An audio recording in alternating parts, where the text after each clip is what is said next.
We've got some tips for low cost, no cost conservation of energy at home, ways to save money and also help with the environment. Correct. Can we start with... I think we should start at home.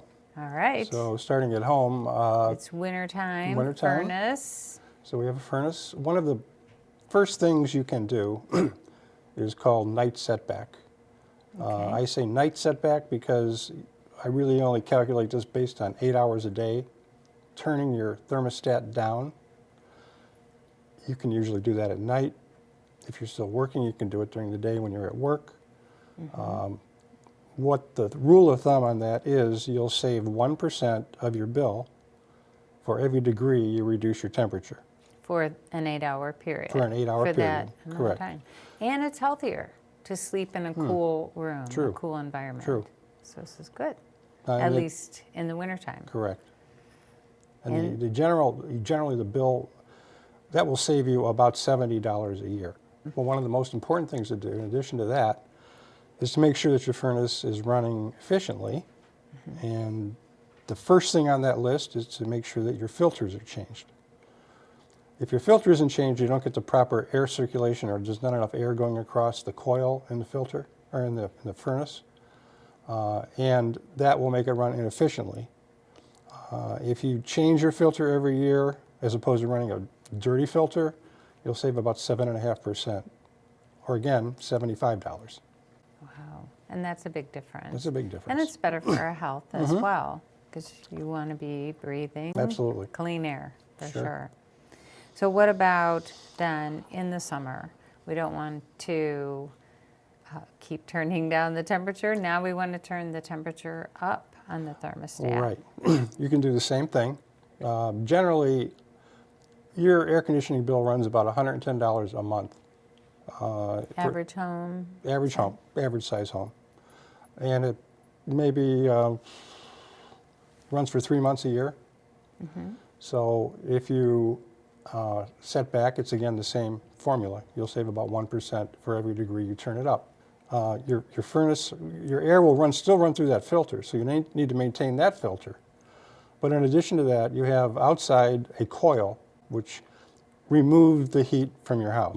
What'll happen is you'll get dirt, pollen, grass clippings, leaves will get caught up in that coil, and it's important that that coil is clean and it doesn't have debris, because air is going across that coil and removing that excess heat. You should clean that once a summer, before summer starts. And the way you do that, just take your hose and a spray nozzle, open the top, go inside and spray from the inside out. That's after you turn the power off. Oh, okay. Yeah. Important. Water, power, bad Yeah, idea. not good. And you should definitely use soft water. You can purchase a filter that will it'll attach right to your hose, and it'll remove the calcium, magnesium that might be in the water, because we have hard water. Because what that would do is, if you would spray it and then it would dry, it would leave a film on that coil. And if you do that over a number of years, it'll build up. If you have a fireplace, make sure that that flue is closed. Okay. Because, especially in the wintertime, that will be like an open window. Unless you're burning. Unless your fire is burning, correct. But if you leave the flue open all the time, it's just Sure, it's just warm it's air an going. open window. We're trying to prevent air infiltration. Okay. So one of the big, I guess, the holes in your home, your wall. Show me while are we're bringing are this these little up. people here, which is your electrical outlet. And a lot of air infiltrates right through these little holes. Okay. And you can buy one of these. It's a child-proofing device, Which basically prevents children from getting their little fingers in many where of they us shouldn't be. might still have in the home for Yep. our children or That's right. grandchildren. And these might be 15 cents each. So you basically just plug it in There we go. and you're kind of sealed.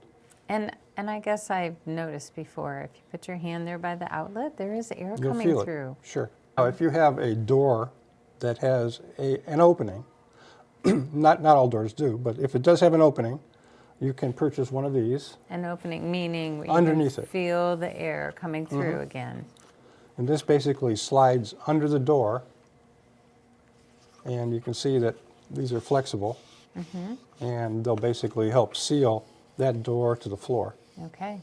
And that'll prevent infiltration. Even if you have a screen door, storm door. Storm door. If you have a storm door, that will be getting cold air because it'll be transferring cold from outside, and it will be going down, and it would still be coming under your door.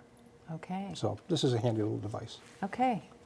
All right, so then appliances. Appliances, you should really think about when you do laundry, do full loads of laundry.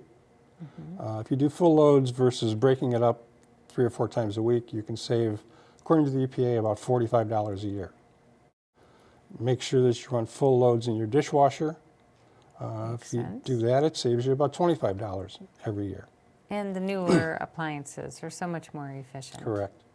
And we checked too, just to see whether hand washing or dishwasher washing, like how they compared, and we had found online about 3.5 times more water for hand washing. And you're using hot water. In this little part of our world, cold water costs us about a penny a gallon. Hot water costs us about 1.7 cents a gallon.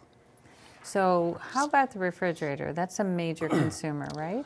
It's one of your biggest consumers of electricity inside the house. The refrigerator is basically it's doing the same thing your air conditioning is doing. It's pulling heat from the inside of the refrigerator, taking it out through small pipes that are put into a coil form, and that's transferring heat out into the room. Now, if that is covered with dust bunnies, you're going to have dog hair, cat hair. That's going to prevent the heat transfer into the room, and your refrigerator will work a lot harder, and you'll spend a lot more. So is this behind the refrigerator, underneath? Or some of them both? have them behind on the back panel. Some of them are underneath the refrigerator. And you can use your vacuum. You use your vacuum. There's a brush that you could buy at, can I say, Home Depot or Lowe's or a large store. A large box store of some sort.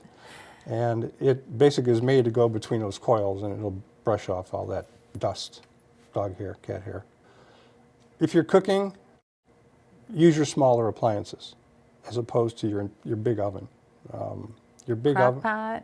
Crock pot, microwave oven, small toaster oven. You'll save, let's see, about 55% of your energy consumption by using a smaller appliance as opposed to the normal size oven. And even if you have the double oven where one is small, use the small one whenever you can, right? Sure.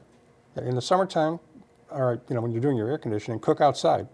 Because all the heat use the grill. All the heat that you generate in the house has to be pulled out by that air conditioner. Hot water tank. Yes, I love The hot water this. tank comes to you from the factory set at usually 140 degrees, which is uncomfortable, to say the least. You can burn quickly. Right, with 140 degrees. There's no reason to have it set at 140 degrees. What it does is it radiates heat out into the house more quickly, and it makes a lot more sense to set it at 120 degrees, which is fine for your dishwasher, for your clothes washer, and basically you can reduce the amount of cold water you mix with it when you're taking a shower, washing your hands. You can almost just turn on the hot water, and that's the most efficient way to use your hot water tank. Plus, it'll last longer because it's not turning on as often. Okay. So when you were saying about the heat radiating into the house, that's because the pipes are super heated, well, that much more than if you were to lower Every it. time we go to wash our hands, usually you let it run for a minute until it gets warm. So you're filling up all your pipes with hot water, which is 20 degrees hotter than it needs to be. Okay. And that all will eventually get back down to room temperature. So again, 120 degrees is what you recommend. And I like that also because it is so much safer. It's safer for the children in the house, but it's also safer for the older adults that have the thinner skin as well. So I think it's a big difference of maybe 5 minutes at 120 before you're actually scalded, compared to 140 degrees where it's a matter of seconds. Oh, yeah. So we have safety and environment Unbelievable. and money savings there. It's a win-win. Okay. So lighting is probably one of the best ways that you can save energy in your home. The average lighting bill is about $220 a year. Okay. And everybody's heard about LEDs. The LED will provide you the same light level at about 13% of the cost, no, about 17% of the cost. Okay. But people like me sometimes still think LEDs are just those little tiny bulbs. But they are different now. They are, they're much better. And you don't have to change out your fixtures. So the cost of an LED bulb is, in this case, this is a $6 bulb. The incandescent bulb is only $1. But you will buy 21 incandescent bulbs before you replace the $6 LED bulb. And I just bought a package this week and found out if you buy in quantity, it's really not so bad. I bought a package of 16 bulbs for $18. There you go. So that's not bad. So what you got here? Okay, this you is... have a meter. We'll do a little demonstration. First of all, I'm going to turn on the LED bulb. And then this is going to tell us what? This is... Or what? Cute. I'm sorry, this is the incandescent. Okay. And I'm going to have to plug it into this rather than that. There we go. All right. And it is using 63 watts of energy, Okay. according to this meter. Oh, I see. Okay. So we have a meter here. It says 63, actually 62.87. Right. Okay. So roughly 63. All right. And you can see it looks, that's the normal incandescent. Now we'll have to try our LED. Which gets hot quickly, and Which that's you how cannot you touch. really know right away. This will run about 350 degrees. Wow. And the LED, Oh, I think I pulled the chain on it. oh, did you? Yeah. All right, let's try that. There you go. There we go. Well, these are both comparable in terms of light output. They're both 800 lumens. This is consuming 8.1 watts. So, We went from 63 watts to 8 watts. wow. Big difference. Plus, again, the life of these far exceeds the life of the incandescent. So that really is a huge cost savings. Oh, definitely. The other thing to think about, this is at 350 degrees. This is cold. It just looks terrible even to see your hand like I'm waiting for you to get burned. But it never gets There's no hot. temperature. So Okay. this is 350 degrees. What do you think that does? Right. Increases your air conditioning bill. Oh, especially in the summer, right. Well, parasitic loads are the loads that you don't realize are loads. The television when it's off, your stereo when it's off, your cable box, VCR. I mean, if you have an electric shaver, you have it plugged into a little, holder, an automatic or a wine opener, electric wine opener. Your cell phone, charging your cell phone, that charger stays in the wall. So Those loads consume, you can save 85, the UPA says that you can save about $85 a year by turning those off. Now that sounds like a pain. because you every can't night, really just turn them off. Try to You'd find have them. But you can get a power strip, like with all those little plugs, and you can buy them with a timer. You can set it to basically shut off at midnight, come on at 7 in the morning. But parasitic loads are surprisingly expensive. And that makes sense. So to look for that, we might just look around the house in the nighttime for any like little red or blue glowing lights, and those are your telltale signs, They right? are.